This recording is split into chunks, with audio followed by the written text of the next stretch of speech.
Bonjour à toutes et à tous et soyez le bienvenu dans ce tutoriel professionnel qui nous aide à déterminer le diamètre de chaque tronçon de canalisation d'un fluide aux gaz médicaux, avec bien sûr des conseils, des recommandations à prendre pour quelques équipements dans l'installation de réseaux fluides médicaux. Premièrement, ou bien premier point à voir, c'est la légende des fluides médicaux afin de bien connaître les symboles des différents équipements nécessaires pour l'installation de gaz médicaux. Et comme vous voyez sur cette légende, on a les prises à gauche dessinées suivant les normalisations françaises FDS 90-155, puisqu'on a prise d'oxygène O2 qui sert à donner l'oxygène pour la réanimation par exemple. Et on a aussi les prises de vide pour aspiration médicale utilisées pour aspirer les mucosités et les liquides biologiques. Et on a aussi les autres prises qu'on va voir dans ce tutoriel. On va voir bien sûr leur utilité, leur emplacement exact dans les différentes salles, chambres ou locaux d'un hôpital ou centre hospitalier. Et comme vous voyez, on a prise d'air comprimé et prise de protoxyde d'azote N2O, utilisée généralement dans l'anesthésie, et prise air moteur pour les instruments chirurgicaux, et prise air SIGA, des prises vides SIGA et le dernier prise CO2 qui permet la distension de la paroi abdominale. Le détente secondaire utilisé pour détendre le gaz comprimé dans la canalisation secondaire des fluides médicaux. Vanne de sectionnement comme un robinet d'arrêt, il sert à couper l'écoulement de gaz vers une zone médicale. On met aussi la boîtier alarme à côté de chaque vanne au détendeur. Cette boîtier alarme qui va se déclencher lors d'une fuite de gaz ou dépassement de la pression des gaz dans la tuyauterie au-delà des barres absolues. Par exemple, 10 bars pour le réseau primaire et 5 bars pour le réseau secondaire. Et l'alarme peut déclencher aussi si la pression au-dessous de 4 bars dans le réseau secondaire et 9 bars dans le réseau primaire. On a aussi des réseaux en cuivre pour tous les fluides médicaux sous forme de tuyaux en cuivre. Et à titre d'exemple, on a le premier réseau pour l'oxygène, le deuxième pour le vide médical, le troisième pour l'air médical, le quatrième pour l'air moteur utilisé pour les instruments chirurgicaux. Et on peut voir un autre type de ligne qui représente l'ensemble des réseaux tels que le réseau air moteur, protoxyde d'azote, air SIGA, VSIGA et CO2 médical. Voilà. Notre légende est terminée, reste à voir le nombre des prises et leur débit selon les différents types de lits ou différents postes, car on va voir que chaque type de lit, on peut le placer dans une zone aux chambres bien déterminées, par exemple.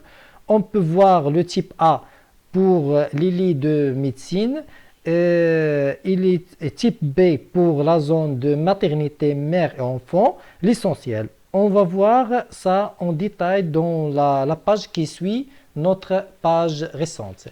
Et comme vous voyez sur le tableau que le poste au lit de type A, par exemple, ayant une seule prise d'oxygène dont le débit unitaire de 10 litres par minute et avec un coefficient de foisonnement de 10%, on arrive au débit nominal de 1 litre par minute.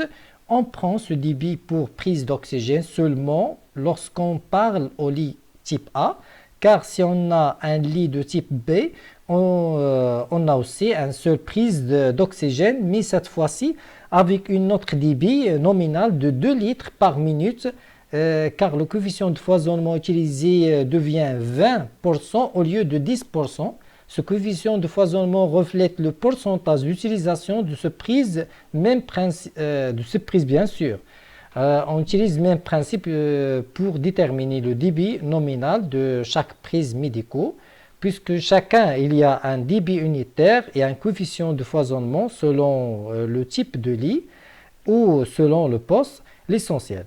Je fais un petit résumé pour faciliter le travail par la suite, et comme vous voyez sur le résumé, on a le type A contient une seule prise d'oxygène et débit nominal de 1 litre par minute. Il contient aussi une seule prise air médical dont le débit nominal de 3 litres par minute. Et enfin, le prise de vide de 1,2 litres par minute. On a fait le même principe pour les autres types de lits. Voilà le tableau qui détermine l'emplacement exact de chaque poste au type de lit. Par exemple, on peut utiliser le type A pour les lits de gériatrie, les lits de médecine et les lits de long et moyen séjour. Voilà, c'est-à-dire qu'à l'aide de ce tableau et sa suite, bien sûr, on peut bien placer les prises médicaux dans les chambres ou dans les salles selon les différentes zones médicales. Et comme vous voyez, on a les endroits exacts pour chaque type de lit depuis type A jusqu'à type E, mais sont des endroits qui ne contiennent pas le bloc opératoire, ambulatoire, obstétrical et loco-annexe. C'est pourquoi je propose de voir le tableau 3. C'est un tableau complémentaire au tableau précédent, mais cette fois-ci, on a 8 types de regroupement des prises selon les différentes salles dans le bloc opératoire, au bloc ambulatoire, etc. L'essentiel. Le premier groupe des prises, je le nommais par la lettre petite a, et ainsi de suite jusqu'à la petite lettre H. Et comme vous voyez le groupe des prises médicaux plutôt, le groupe petit a contient deux prises d'oxygène médicales dans comme vous voyez, contient deux prises médicales dont le débit nominal de 20 litres par minute et contient une seule prise de protoxyde d'azote médical de 10 litres par minute. Restons toujours pour le groupe des prises de petit a. Contient aussi deux prises d'air médical et, dont le débit nominal de 15 litres par minute et trois prises de vide médical dont le débit nominal de 52,5 litres par minute et contient aussi un seul prise moteur pour instruments chirurgicaux dont le débit nominal de 50 litres par minute et une seule prise d'air Sega dont le débit nominal de 40 litres par minute. Et contient aussi une seule prise pour vide Sega dont le débit nominal de 90 litres par minute et une seule prise de CO2 médical dont le débit nominal de 2 litres par minute. Voilà. Maintenant, on a le groupe des prises de petit a contient, comme vous voyez, deux prises d'oxygène de 20 litres par minute et une prise d'oxygène de 10 litres par minute et deux prises d'air médical de 15 litres par minute, trois prises de vide de 52,5 litres par minute et une seule prise d'air moteur de 50 litres par minute et une seule prise d'air Sega de 40 litres par minute et une seule prise vide Sega de 90 litres par minute et enfin une seule prise CO2 de 2 litres par minute. Et de même principe, on a préparé les autres groupes de A jusqu'à H. Maintenant, on va passer à l'action puisque avant de déterminer le diamètre de chaque tronçon, il faut d'abord déterminer le débit correspondant. Et comme vous voyez sur le schéma explicatif, on a à titre d'exemple deux groupes des prises qui s'appellent petite d et deux autres groupes qui s'appellent petite f. avec le débit nominal de chaque type de prise. Et pour déterminer le débit de premier tronçon T1 dans le réseau secondaire et qui correspond à deux prises d'oxygène de 7,5 litres par minute de chaque, c'est-à-dire, pardon, on a 15 litres par minute. C'est le débit nominal de tronçon T1. Et de même procédure par cumul des débits, on peut déterminer le débit nominal de chaque tronçon et à partir de ce débit, on peut présélectionner le diamètre correspondant de chaque tronçon à partir de tableaux qu'on va les voir après. Les recommandations, bien sûr, on va voir des recommandations et les conseils à prendre en considération avant de présélectionner les diamètres par les tableaux. Et comme vous voyez sur le schéma ci-dessus, que le débit de chaque tronçon dit réseau secondaire T1, T2 et T'1, T'2 sont des débits faibles, n'arrivent pas à 224,5 litres par minute ou bien 13,5 mètres cubes. L'essentiel, car ce débit, c'est le débit max de gaz médicaux dans les canalisations en cuivre de diamètre 8 mm, car c'est ce diamètre, c'est le plus petit diamètre dans la tuyauterie en cuivre. Maintenant, on peut voir les recommandations et les conseils à prendre en considération avant de présélectionner les diamètres par les tableaux. Première recommandation concerne le diamètre minimal utilisé pour les antennes des chambres. On peut prendre le diamètre 8 mm au minimum. C'est notre antenne pour les gaz médicaux. Et on peut prendre le diamètre 10 mm au minimum pour l'antenne de vide. La deuxième recommandation concerne les diamètres minimum pour le réseau secondaire, puisqu'on peut prendre le diamètre 10 mm au minimum pour les canalisations en cuivre de réseau secondaire de gaz, et on peut prendre diamètre 12 mm minimum pour réseau secondaire de vide. Voilà. Et pour présélectionner le diamètre de canalisation selon le débit max de gaz sous pression, et comme vous voyez que le premier colonne concerne les diamètres intérieurs de canalisation en millimètres depuis le diamètre 8 jusqu'à le diamètre 100 mm, et on a la deuxième colonne concerne les débits max de gaz en mètres cubes dans le réseau primaire. La troisième colonne concerne le débit max de gaz en mètres cubes dans le réseau secondaire. La quatrième colonne, c'est l'équivalent de deuxième colonne, mais avec le débit en litres par minute au lieu de mètres cubes. Et la cinquième colonne, c'est l'équivalent de troisième colonne, mais avec le débit en litres par minute. D'après notre cas, on trouve que le débit de chaque tronçon T1, T2 ou T1', T2' sans des débits n'arrive pas à 224,5 litres par minute. Mais d'après les recommandations, on peut présélectionner le diamètre 10 mm au minimum pour le réseau secondaire de gaz médical, pour les tronçons T1, T2 et T1', T2'. Voilà. Maintenant, reste à présélectionner le diamètre des canalisations secondaires de vide via le tableau 5.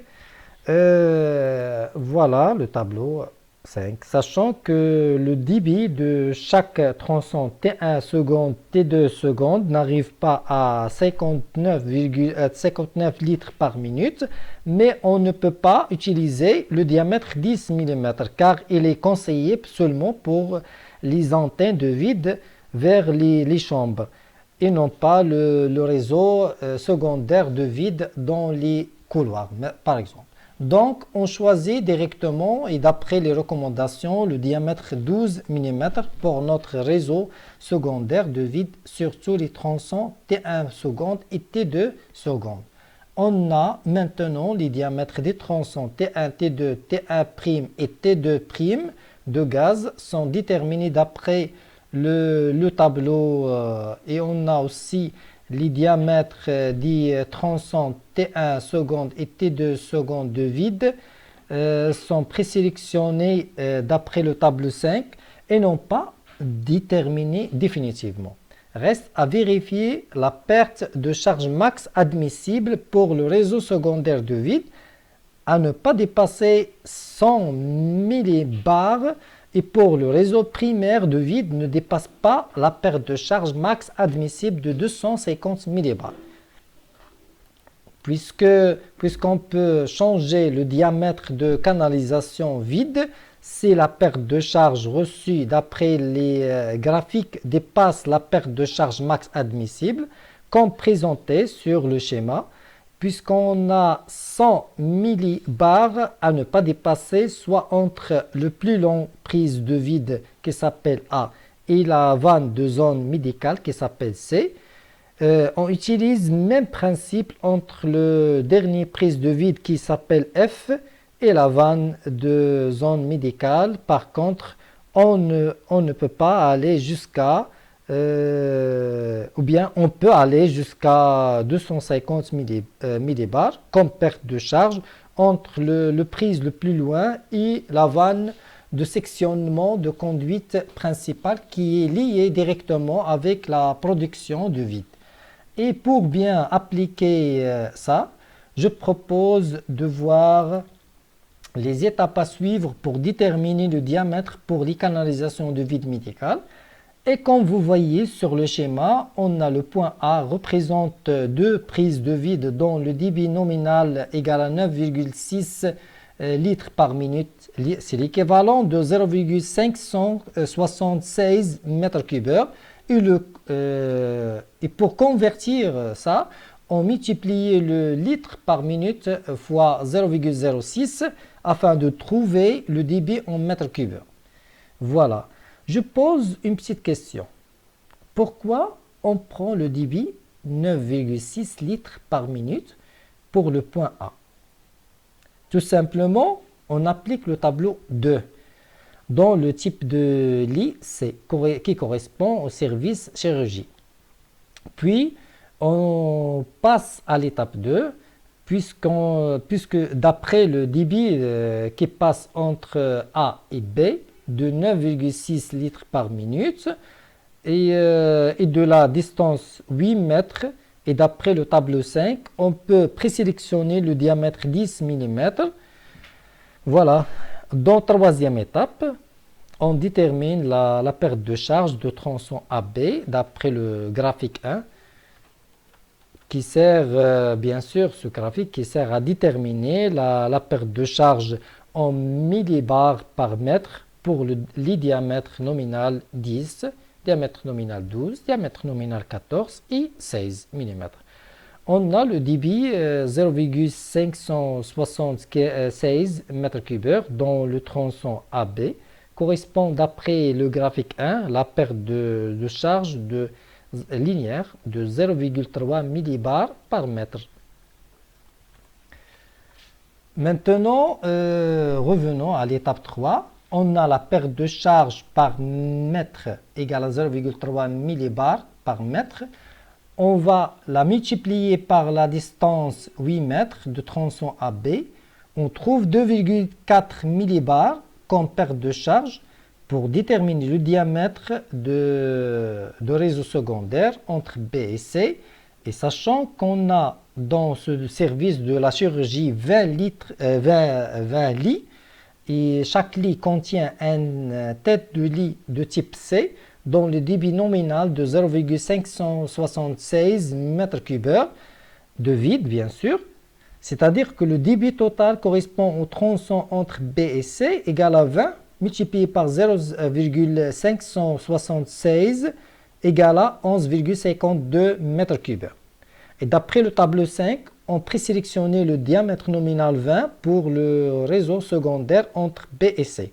Dans cinquième étape, on va déterminer la perte de charge d'après le graphique diamètre nominal 20, puisqu'on trouve 1,9 millibars par mètre, puis on l'a multiplié par la distance totale entre B et C, et on arrive à 57 millibars. Maintenant, on passe à l'étape 6. Puisqu'on va faire le cumul des pertes de charge, on trouve 2,4 millibars pour AB, plus 57 millibars pour BC et nous donne automatiquement, la somme nous donne 59,4 millibars, automatiquement inférieur ou égal à 100 millibars. Donc, on garde le diamètre nominal 20 pour le tronçon secondaire BC. Voilà. Et pour déterminer la perte de charge entre C et D, on garde même perte de charge de 1,9 ou 1,95 millibars par mètre. C'est une faute de frappe. J'ai oublié 5 au lieu de taper 1,9. L'essentiel. On l'a multiplié 1,95 par la distance 20 mètres entre la vanne de zone médicale C et la vanne de branche D. On trouve 38 millibars. Et de même façon, on a la perte de charge 7,6 millibars pour le tronçon entre la vanne de branche D et le point E. Maintenant, on doit vérifier que la perte de charge totale entre point A et E ne dépasse pas 250 millibars afin de garder le diamètre nominal 20. Dans la 9e étape, on fait la somme des pertes de charge depuis le point A vers le point E. On trouve 105 millibars, automatiquement inférieur ou égal à 250 millibars. Donc, on garde le diamètre nominal 20 pour le tronçon DE. Voilà. Maintenant, on a dimensionné tous les tronçons des canalisations de vide dans le service chirurgie. On passe maintenant au service, plutôt, je m'excuse, au service de cardiologue. Service de cardiologue.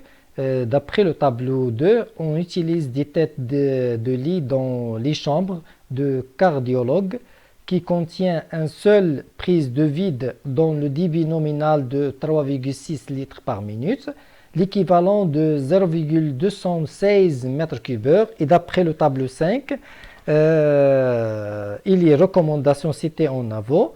On a le diamètre nominal 10 pour chaque antenne de chambre et surtout entre F et G. Et d'après le débit nominal de 0,216 m3 et le graphique de diamètre nominal 10, on trouve la perte de charge de 0,1 millibars par mètre.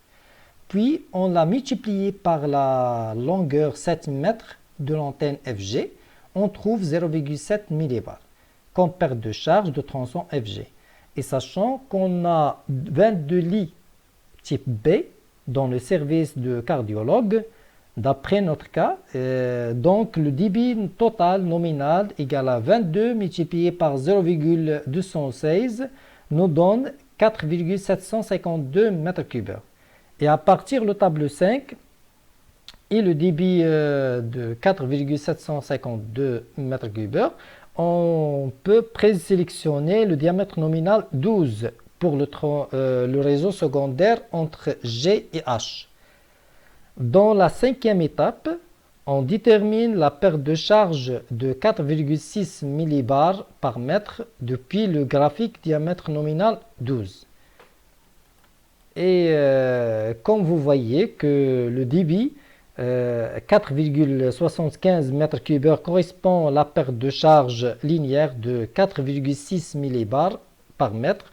Donc on va multiplier, comme vous voyez, on va multiplier 4,6 fois la longueur 35 mètres entre G et H, nous donne la perte de charge 161 millibars. Et lorsqu'on fait la somme des pertes de charge pour le réseau secondaire de FG et GH, on trouve 0,7 plus 161 égale à 161,7 millibars, car bien sûr il est supérieur à 100 millibars. Donc il faut baisser la perte de charge en remplaçant le diamètre nominal 12 par le diamètre nominal 14. Et comme vous voyez que le débit 4,75 m3 de réseau secondaire GH correspond à la perte de charge linéaire de 2,25 millibars par mètre, surtout avec le diamètre nominal 14. Donc, et comme présenté sur la 7e étape, on va multiplier 2,25 millibars sur mètre par 35 mètres, nous donne 78,75 millibars. Dans la 8e étape, on fait la somme à nouveau des pertes de charge partielles, c'est-à-dire 0,7 de FG et 78,75 de GH. On trouve seulement 79,45 millibars. C'est une perte de charge, bien sûr, inférieure ou égale à 100 millibars. Donc, on garde le diamètre nominal 14 pour la canalisation entre G et la vanne de la zone médicale H. Pour le tronçon HE, de distance 30 mètres, entre la vanne de zone médicale et la vanne de la branche.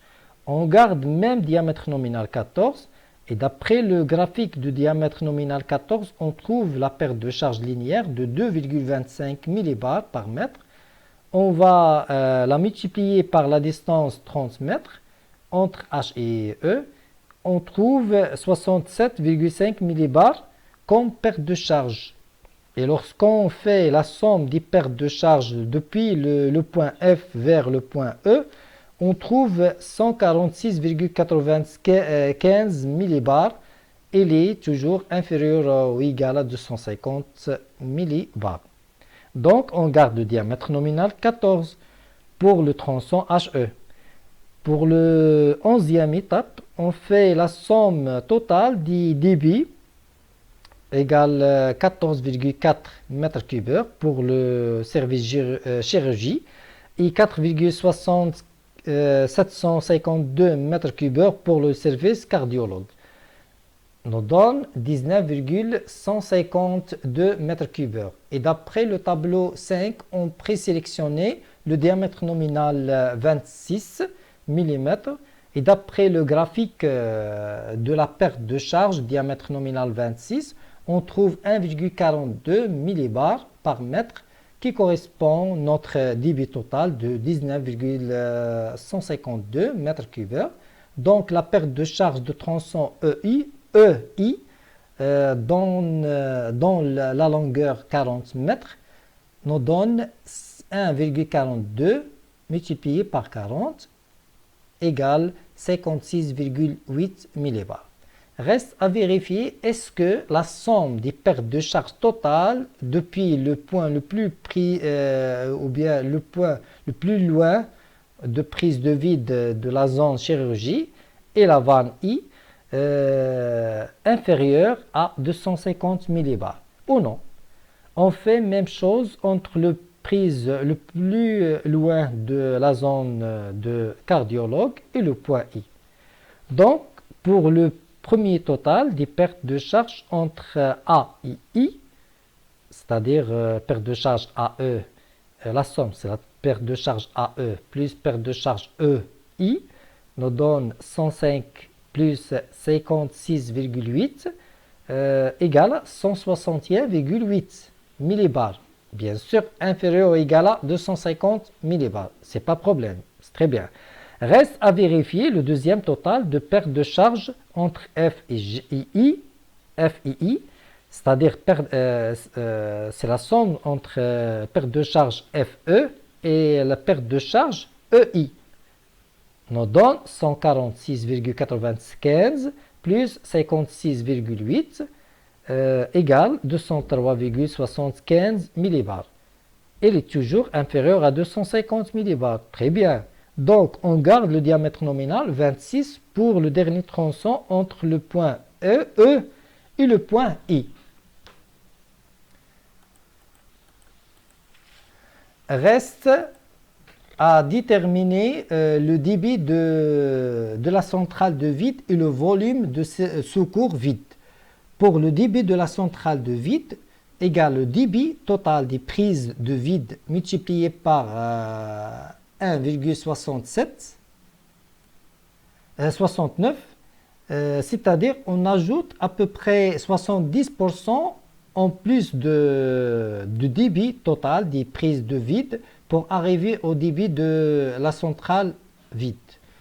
Pour le volume de secours vide doit être supérieur ou égal à le débit de la centrale de vide multiplié par 30 minutes, à condition que l'unité de débit de la centrale de vide en litres par minute, afin d'obtenir le volume de secours vide en litres.